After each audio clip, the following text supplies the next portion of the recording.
A question I ask all over the world, what does school teach you about money? And the answer is nothing. But the way to keep the poor and middle class working hard is never teach them what the rich know.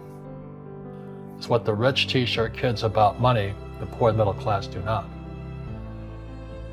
And today in the world, America especially, is this gap between the rich and everybody else.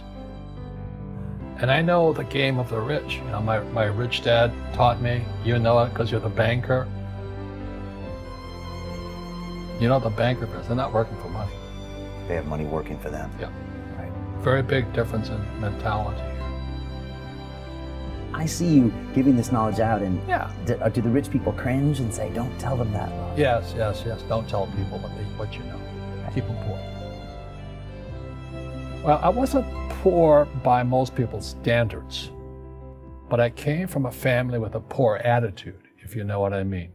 Because rich, poor, middle class, poverty starts with a fundamental attitude. Poverty is passed on. It's taught in your families. And middle class is taught in families. And so the people right now who are sitting at home, who are struggling financially or worried about money or unhappy, they may be making a lot of money, but unhappy with what they're doing, it was probably taught to you. The poor will always be amongst us because it starts up here. Right, it's that fear mentality. It's in their words, and the words become flesh. Again, I'm not really religious. I flunked out of Sunday school also. But when they say I can't afford it or I can't do that, they go down. They become what they say. My PhD daddy says, what do you think I am, made of money? I can't afford that. And my rich dad would say, that's why he's poor. Poor people say, I can't afford it, I can't do that, I don't have time. Because this is an escape. It's an escape. You know what I mean? It's easy to say I can't afford it. And your rich dad used to say what instead of I can't afford it? How can I afford it? How can I do that? What would it take, or why should I do that? He says that a question opens the mind, a statement closes the mind. See, when you say I can't afford it, the mind shuts down, and you become what you say. Rugby is a team sport, but so is soccer. The rules are different. And other people are golfers. They play by themselves. And so everybody's different.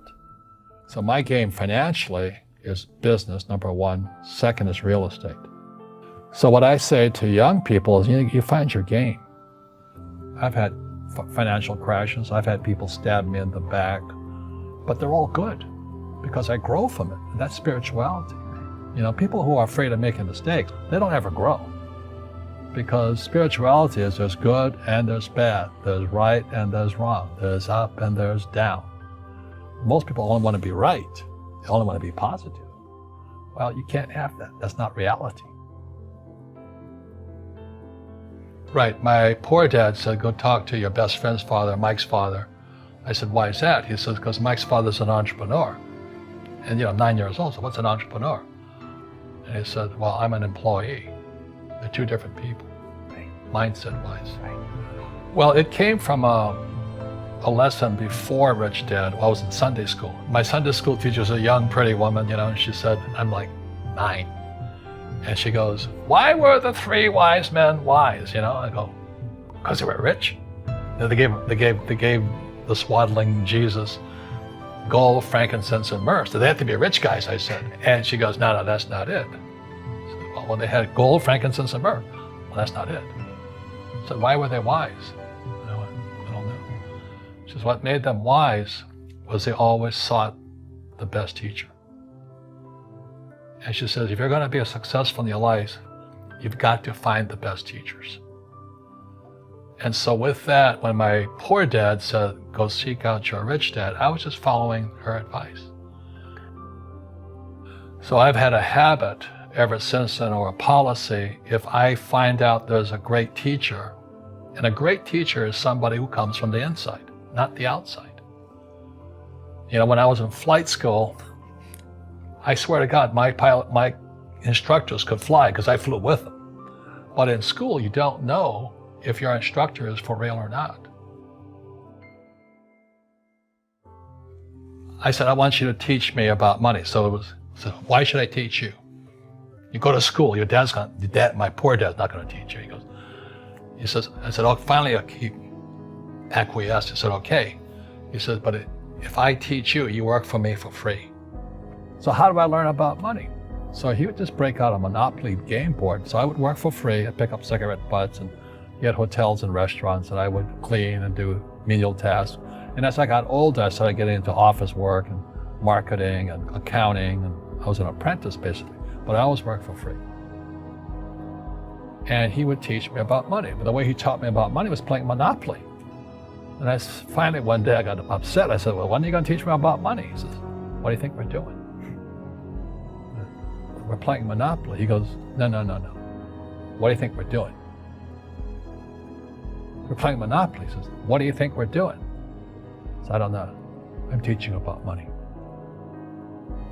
And then that's when, you have one green house. He says, there's many formulas for great success in money. There's thousands of them. But one of the best ones found on the game of Monopoly. It still is today. 4 green houses, 1 red hotel. I said, what? He says, one of the greatest ways to acquire great wealth is playing Monopoly in real life. 4 green houses, 1 red hotel. Well, is that all there is? He goes, that's it. Assets put money in your pocket. Liabilities take money from your pocket. They count anything of value as an asset. They count your car as an asset, your house as an asset. When it's really taking money from your pocket. Your retirement plan, guess what? It's a liability. It's taking money from your pocket every month. And whose pocket does it go to? Wall Street or City of London. And that's why, as you and I know, these funds, they sit there, they go, assets under management. That's what they're paid on. Well, the reason the rich don't work for money is number one expense is tax. See, there's 3 kinds of income: earned, portfolio, passive. So earned income is if I get a job, that's earned income. If I'm a doctor or a programmer, that's earned income because I'm working for it. If I buy, let's say, Apple for $10 and I sell it for $20, that's portfolio income, capital gains. Yeah. But passive income, which is cash flow, is never taxed. So it's not, and so these guys are screaming right now in America, tax the rich. I said, good luck. Because most of the guys complaining, they don't know there's 3 kinds of income. And the rich don't have jobs anyway. They have assets. And so the average schmo out there, poor guy, they don't learn this. So that's why in Fake, as you were talking about it, there's a newspaper article about Jared Kushner, and he explains how the Trumps and the Kushners don't pay taxes and make millions of dollars. And the reporter couldn't understand him because our schools will never teach you that 3 types of income. And they judged him and say they're wrong and it's cheating. And we see that over and over again. Amazon not paying taxes. What do you say to people when they come up to you and say, Robert, it's not fair. It's not fair they're not paying taxes. Well, there's always 3 sides to a coin, heads, tails, and the edge. So which side of the coin are you on? From my side, it's fair. But this is the difference. Everybody can do the same thing I do because the tax laws are for everybody. We don't say, well, the tax laws are only for the rich. No, the tax laws are for everybody to use if you have the right financial education. And the reason I'm an advocate of financial education, without that education, you have to pay taxes. You see, very few people will buy what I do, make $1 million and pay 0 tax. That takes, and my rich dad taught me that playing Monopoly. That's how it started, 4 green houses, 1 red hotel. Or the McDonald's formula, I write about it here. McDonald's, Ray Kroc. Yeah. McDonald's is in the real estate business. So they sell hamburgers, but they buy real estate, so they pay no taxes. This guy Bezos, he's $16 billion. How much tax did they pay on that $16 billion? A question I ask all over the world, what does school teach you about money? And the answer is nothing. But the way to keep the poor and middle class working hard is never teach them what the rich know. It's what the rich teach their kids about money, the poor and middle class do not.